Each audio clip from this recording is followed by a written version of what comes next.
Hi, I'm here today on the new 230 Bay Reef, Key West, talking about our latest introduction into the Bay Reef market. And I'd like to show you some features on the boat and how and why we did it that way.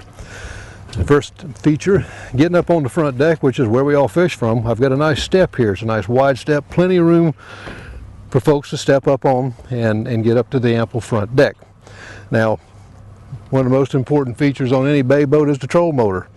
We've got the front deck built with just enough space to put the trolling motor either on the left or the right. Some people prefer one way or the other. We accommodate each one. There's no extra space up here for the trolling motor. Some boats will come off here, come all the way across, put an anchor locker up there. That limits your access to the front if you got a tiller drive trolling motor. That really bothers me. I don't want to have to step up on a small deck to get to that tiller. I can walk all the way up to the front on this one and reach that handle without the limited access that gives you. As I'm working around the front of a boat, I'm looking at the fish, I'm casting at that fish. I don't want to take my eye off of it. When I walk over to the side of the boat, I want to be able to feel that edge. I don't want it to be a wall. The wall comes up at a right angle, you stumble on that and you lose your balance and you're going over. I want this nice rolled edge that I can feel with my toe without stumbling over it. That's why we've got that nice rolled edge on there. So you can feel that. You don't have to look where you're going, you feel it, and you stay on the deck more secure.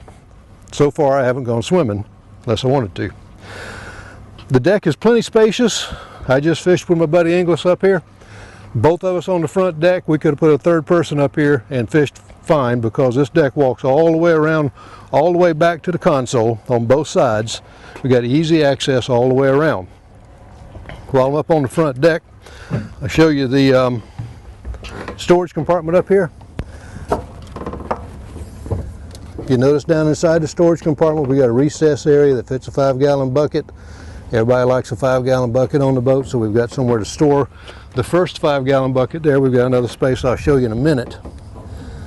Notice these latches are all stainless steel. There's no plastic in there, and the latches themselves, the handles are plenty big to get your fingers in there and unlock these. This is your forward live well. The forward live well has a nice blue interior in it. Keep the bait calm and alive for a long time. That's about a 15-18 gallon live well there, depending on what level you put the water at. As we work our way back, I'll show you the second bucket box. You can throw the cast net right in there. You can throw a bucket in there. You can put whatever you need. We've got a nice lip around there, what I call a rain lip. Rainwater will run into that channel, runs into the drain runs overboard, so we're not dumping water directly into the bilge. Again, you got the stainless steel latch. Rod boxes on both sides. To me, a rod box that's lockable is one of the most important features on a boat, probably second only to the trolling motor. You got one on each side. Each box will hold up to 5 as long as 7-foot 6-inch rods. And I've got a couple over here in this box. If you want to take a look in there and see how they have a space dedicated to the butt end of the rod. You got contour built into the fiberglass, and then up in the other end you've got a rod tube. That rod tube is 4 foot long. So the total between the rod box and the rod tube gives us 7-foot 6-inch total length. And we can put 5 of those rods on each side and lock them up. So you can leave your boat overnight somewhere without having to worry about your rods. Got another storage box here on the front console. It's just a little catch-all box. Put whatever you want in there, whatever you need. Can't get too much storage on the boat. And that doubles as your front seat. Notice on both sides of the boat, up underneath the gunnels, we have the hanging rod or rod racks. Those rod racks are 7 foot long. So if you use a 7-foot spinning rod, casting rod, you're good to go. 7 foot, over 7 foot, there's a couple of rod tubes in the back end where you can put a fly rod up to 10 foot long on each side. For the guys that really love their fly rods, we can put more rod tubes and you can put 4 or even 6 fly rods in your boat. How many people carry that many fly rods, I guess, but I like to carry a fly rod occasionally. If you walk around to the side of the console, and depending on what you're interested in, you've either got, my God, look at the storage, or I got somewhere to put a porta potty.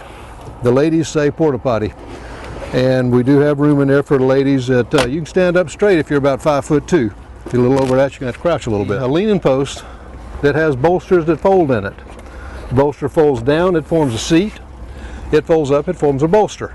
So in the up position, when you're running the boat, it kind of locks you in because it's curved right there. You got a little catch right here. You can kind of hang on that, and now you're secured in that leaning post in a nice, comfortable driving position. This boat is capable of high speeds, so you're going to kind of lock in there and feel comfortable. If you're just cruising, you're covering some distance, you want to sit down, take some weight off, you flip it down. Footrest down here gives you a comfortable place to put your feet, and now especially with the tilt steering wheel that we've optioned on this boat, you've got a comfortable position to sit down and drive the boat. You notice the footrest also doubles as a catch-all tray. And in this one, the inevitable cell phone, and we've got a knife that just happened to land in here. But this side over here is the right size for the plain O trays, the tackle trays. You can put 2 of those in there if you like to have some tackle available. Inside the footrest, we didn't waste that space either. We got some dock lines in this one. Probably some features I skipped over. We do have so many features on this boat. This boat is what I call a dream boat for the fisherman. Imagine if you were given the opportunity to design a boat with all of the features exactly like you wanted. That's what this boat represents for me.